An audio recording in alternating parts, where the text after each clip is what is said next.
और अब रुख बिहार का करते हैं, जहां से बेरोजगारी हमेशा चरम पर रहती है। इस बार के विधानसभा चुनाव में सबसे बड़ा मुद्दा भी रोजगार बना। लेकिन क्या बिहार में नौजवानों को रोजगार हासिल हो रहा है? हाँ, तो यह है कि बिहार विधान परिषद में माली और चपरासी पद के लिए इंजीनियर और पीएचडी की डिग्री वाले कैंडिडेट कतार में है। इस रिपोर्ट को आप देखिए। इतना को हम नौकरी लगाएंगे तो क्या करेंगे, सब तो बोगस बात है। लगभग 10 लाख नौकरियां निकाली जाएंगी। वादा किया है 19 लाख जॉब का, रोजगार का। बिहार विधानसभा चुनाव में नौकरी और रोजगार के मुद्दे की जबरदस्त गूंज थी।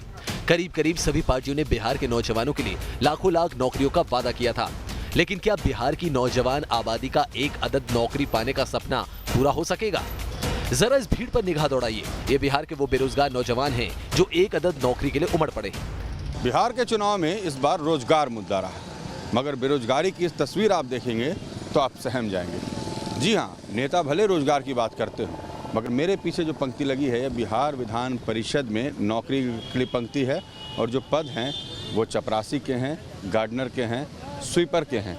और इस पद के लिए लाखों लोग हर दिन यहाँ पर इंटरव्यू देने आ रहे हैं। माली, दरबान और चपरासी के लिए निकली करीब 100 पदों की वैकेंसी के लिए बीटेक, एमबीए और पीएचडी की डिग्री वाले नौजवान भी कतार में हैं।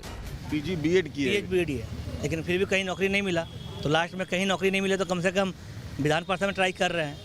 ये दूसरा इंटरव्यू है मेरा। इसमें भी हो जाए तो सही है। हमें तो लग रहा है कि लास्ट में बोला जाएगा कि कैंसिल हो। कितने पद के लिए है यहाँ? 100 पद के लिए है। मोर देन 10 लाख एप्लीकेंट होंगे इसमें। बीकॉम है, आपने होटल मैनेजमेंट किया है, आपने बीटेक किया है, आपने पीजी किया हुआ है।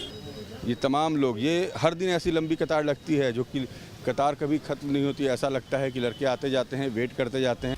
बेरोजगार एक अदद नौकरी के लिए बेकरार हैं। लेकिन सवाल यह है कि बिहार में ऐसा आलम क्यों है? इसे समझने के लिए न्यूज नेशन की टीम ने बिहार के श्रम संसाधन मंत्री का रुख किया। तो मंत्री जी का कहना था कि इस अफरा तफरी की वजह है सरकारी नौकरी की ललक। सरकारी नौकरी को अभी भी हमारे बिहार के अंदर लोग अस्थायित्व का नौकरी समझते हैं। इसलिए प्राइवेट सेक्टर के अंदर अच्छे ओहदे पर रहने वाले लोग भी कई बार सरकारी नौकरी के तरफ मुखातिब होते हैं। रोजगार सृजन हमारा लक्ष्य है।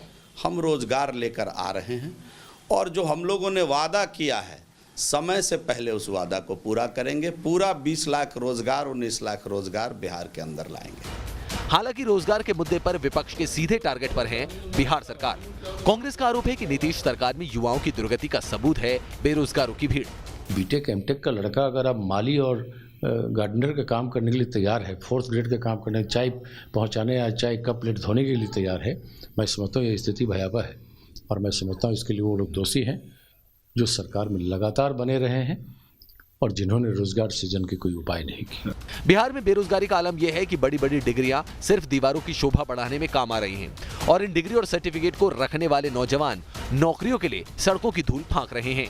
तो नेताजी लाख दावा करें, रोजगार को चुनाव का मुद्दा बनाएं, लेकिन ये है बेरोजगारी की कतार। और ये जो बेरोजगार है, ये आम बेरोजगार नहीं, ये वो लोग हैं जिन्होंने बीटेक से लेकर पीजी से लेकर हायर ग्रेजुएशन तक का डिग्री पाया तो जरूर है, अच्छे मार्क्स भी आए हैं, मगर रोजगार की कमी ऐसी कि स्वीपर, चपरासी और गार्डनर के लिए ये बीटेक डिग्री हाथ में लेकर और प्रवेश करने की कोशिश में हैं बिहार विधान परिषद में कि एक अदद नौकरी मिल जाए। और सरकार का दावा कि हम तो 20 लाख रोजगार देंगे।